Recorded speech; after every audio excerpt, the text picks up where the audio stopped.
दोस्तों, आपको कैसा लगेगा अगर आपके सिर पर एक बहुत ही भारी बॉल हर जगह आपका पीछा कर रही हो, ये जानते हुए भी कि ये बॉल कभी आपके सिर के ऊपर नहीं गिरेगी, फिर भी आपको इस बात का डर तो रहेगा ही। ऐसा ही चांद के साथ है। चांद हर वक्त धरती के ऊपर घूम रहा है और वैज्ञानिकों की माने तो हर साल करीब 3 सेंटीमीटर तक ये चांद धरती की ओर आता जा रहा है, जिससे कई लोगों के मन में सवाल पैदा होता है कि क्या होगा अगर चांद धरती से टकरा जाए तो। क्या चांद का धरती से टकराना पॉसिबल है? और अगर चांद धरती से टकरा पाए तो क्या इंसान जिंदा रह पाएंगे? आज इन्हीं सब सवालों के जवाब हम तलाशेंगे इस वीडियो में, तो अंत तक बने रहिएगा हमारे साथ। लेकिन वीडियो शुरू होने से पहले अगर आप चैनल पर नए हैं या आपने अभी तक चैनल को सब्सक्राइब नहीं किया है तो चैनल को सब्सक्राइब करना और बेल आइकॉन दबाना ना भूलें। ये देखने से पहले कि चांद के धरती से टकराने पर क्या होगा, ये जानना बहुत जरूरी है कि आखिर चांद धरती से अभी क्यों नहीं टकरा रहा है। हम जानते हैं कि धरती और चांद दोनों के पास ग्रेविटी है और धरती की ग्रेविटेशनल फोर्स चांद से 6 गुना ज्यादा है, जिसका मतलब है कि अब तक तो चांद को धरती से टकरा जाना चाहिए था।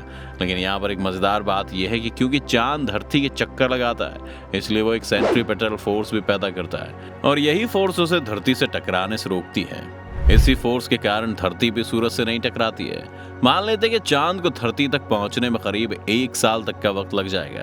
पहले महीने से हम धरती पर कुछ बड़े चेंजेस नोटिस करना शुरू कर देंगे। आपने शायद स्कूल में पढ़ा ही होगा कि समुद्र में जो लहरें उठती हैं वो चांद की ग्रेविटी के कारण उठती हैं। अगर चांद हमारे नजदीक आता रहेगा तो ये लहरें बड़ी हो जाएंगी। चलिए अब देखते हैं कि चांद की टकराने पर क्या होगा। पहले महीने के अंत तक ये लहरें 4 मीटर तक ऊंची हो जाएंगी, जिस वजह से समुद्र के आसपास रह रहे लोगों को बाढ़ का सामना करना पड़ेगा और हो सकता है कि उन्हें अपने घर भी खाली करने पड़े। पर ये तो अभी कुछ भी नहीं है। जैसे ही दूसरा महीना खत्म होने वाला होगा, ये लहरें 10 मीटर तक लंबी हो जाएंगी, जिसका मतलब है कि समुद्र के आसपास रह रहे करीब 100 करोड़ लोग इससे परेशान हो जाएंगे। सड़कों पर पानी आ जाएगा, बिल्डिंग्स भी डूबने लगेंगी और खाने पीने की चीजों को इधर से उधर ले जाना भी मुश्किल हो जाएगा, क्योंकि दुनिया के सारे बंदरगाह शिप्स के लिए अनसेफ हो जाएंगे। और क्योंकि दुनिया का ज्यादातर व्यापार सी रूट से होता है, इसलिए बहुत सी चीजों की कमियां मार्केट में दिखने लगेंगी। शायद आपको मालूम हो कि इंटरनेट ज्यादातर समुद्र के नीचे बिछाई गई केबल्स पर डिपेंड करता है। दुनिया का 95% इंटरनेट डेटा इसी तरह एक दूसरे से फ्लो करता है। लेकिन अगर चांद धरती के नजदीक आ रहा होगा तो ये सारा इंफ्रास्ट्रक्चर बर्बाद हो सकता है, क्योंकि ना सिर्फ समुद्र के नीचे बिछी तारों को नुकसान होगा, बल्कि जमीन पर मौजूद उनके ट्रांसमीटर्स भी बर्बाद हो जाएंगे। तीसरा महीना आते ही धरती पर कई सारे फ्यूल्स की कमी हो जाएगी, क्योंकि अब समुद्र से कच्चा तेल नहीं निकाला जा रहा है। इसके अलावा 3 महीने में चांद धरती के इतना करीब पहुंच जाएगा कि हमारा कम्युनिकेशन और नेविगेशन सैटेलाइट्स पर भी इसका असर पड़ना शुरू हो जाएगा और ये सैटेलाइट्स चांद और धरती की ग्रेविटी के बीच की फाइट में अपनी ऑर्बिट खो देंगी और ये कंट्रोल से बाहर हो जाएंगी।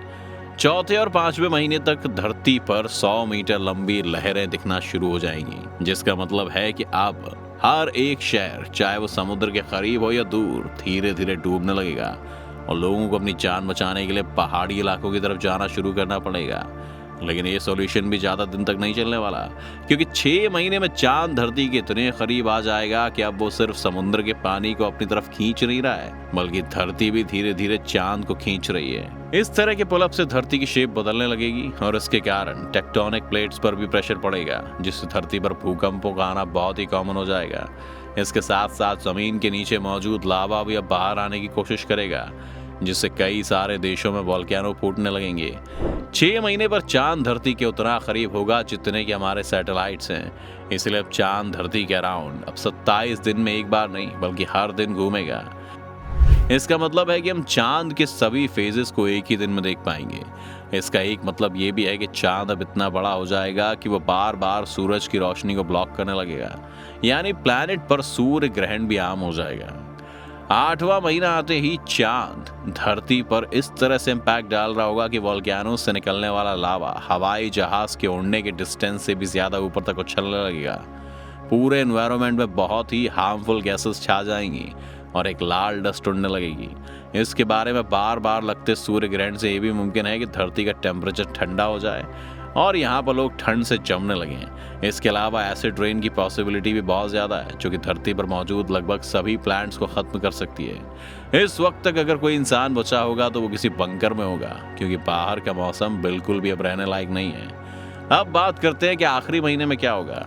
और ये महीना आपको सबसे ज्यादा सरप्राइज करेगा। इस आखिरी महीने में चांद धरती के इतने करीब है कि अब धरती की ग्रेविटी के कारण चांद की शेप स्ट्रेच होने लगेगी। अब चांद पर वही सब होगा जो धरती पर हो रहा है। बहुत से भूकंप वहां पर आने लगेंगे, उसकी सरफेस के नीचे मौजूद लावा बाहर आने लगेगा और चांद के लिए सर्वाइवल मुश्किल हो जाएगा। अगर चांद और धरती के बीच सिर्फ 10,000 किलोमीटर की दूरी रह गई है तो आप देखेंगे कि अचानक से चांद के कई सारे छोटे छोटे टुकड़े हो जाएंगे। ये सभी टुकड़े अलग अलग सैटेलाइट्स की तरह धरती के चक्कर लगाते रहेंगे और एक रिंग सिस्टम बना लेंगे। ये वैसा ही रिंग सिस्टम होगा जैसा हम सैटर्न के आसपास देखते हैं। धरती से देखने पर ये रिंग्स हमें आसमान में चमकती हुई रेनबो आर्क की तरह दिखाई देंगी, लेकिन इसके अंदर 7 कलर्स नहीं होंगे। वैसे चांद के इस तरह टूटने का एक मतलब ये भी है कि धरती पर दोबारा से चीजें सामान्य होने लगेंगी, क्योंकि अब धरती पर चांद जितना बड़ा फोर्स नहीं है। वो इस तरह से डिस्ट्रीब्यूट हो गई है कि अब उसका ज्यादा असर नहीं दिखता। पर अब बस ये फायदा है कि रिंग्स अब आसमान में चांद से ज्यादा चमकेंगी और रात को भी चांद के मुकाबले ज्यादा लाइट देंगी। इसके अलावा अभी भी ये सूरज को ब्लॉक करने का काम कर सकती हैं और कई देशों के लिए सूर्य ग्रहण से छुटकारा पाना मुश्किल है। इसके अलावा ये रिंग से निकलने वाली डस्ट बार बार धरती के एटमॉस्फेयर में एंटर करेगी, जिससे हम हर रात कई सारे टूटते हुए तारे और आसमान में अलग अलग तरह के लाइट्स दिखेंगे। यानी अगर हमने इस साल सरवाइव कर लिया तो धरती कम से कम देखने में तो जन्नत हो ही जाएगी, लेकिन अभी भी यहाँ पर जो डैमेज हुआ है उसकी भरपाई करना मुश्किल है। इस एक साल की वजह से धरती पर ज्यादातर प्लांट्स नष्ट हो गए होंगे, यानी ऑक्सीजन की कमी होगी। इसके अलावा अलग अलग वोल्केनोज के फटने के कारण हवा में सल्फर डाइऑक्साइड और कार्बन मोनोऑक्साइड जैसी गैसेस का अनुपात बढ़ गया होगा।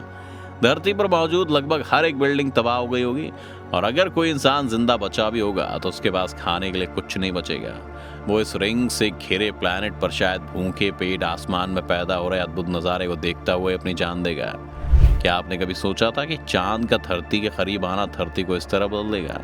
हमें कमेंट सेक्शन में जरूर बताएं। उम्मीद है वीडियो देखकर आपको काफ़ी कुछ जानने को मिला होगा। अगर आपको वीडियो पसंद आई तो वीडियो को लाइक करें और अगर आप चैनल पर नए हैं, आपने अभी तक चैनल को सब्सक्राइब नहीं किया है तो चैनल को सब्सक्राइब करना और बेल आइकॉन दबाना ना भूलें।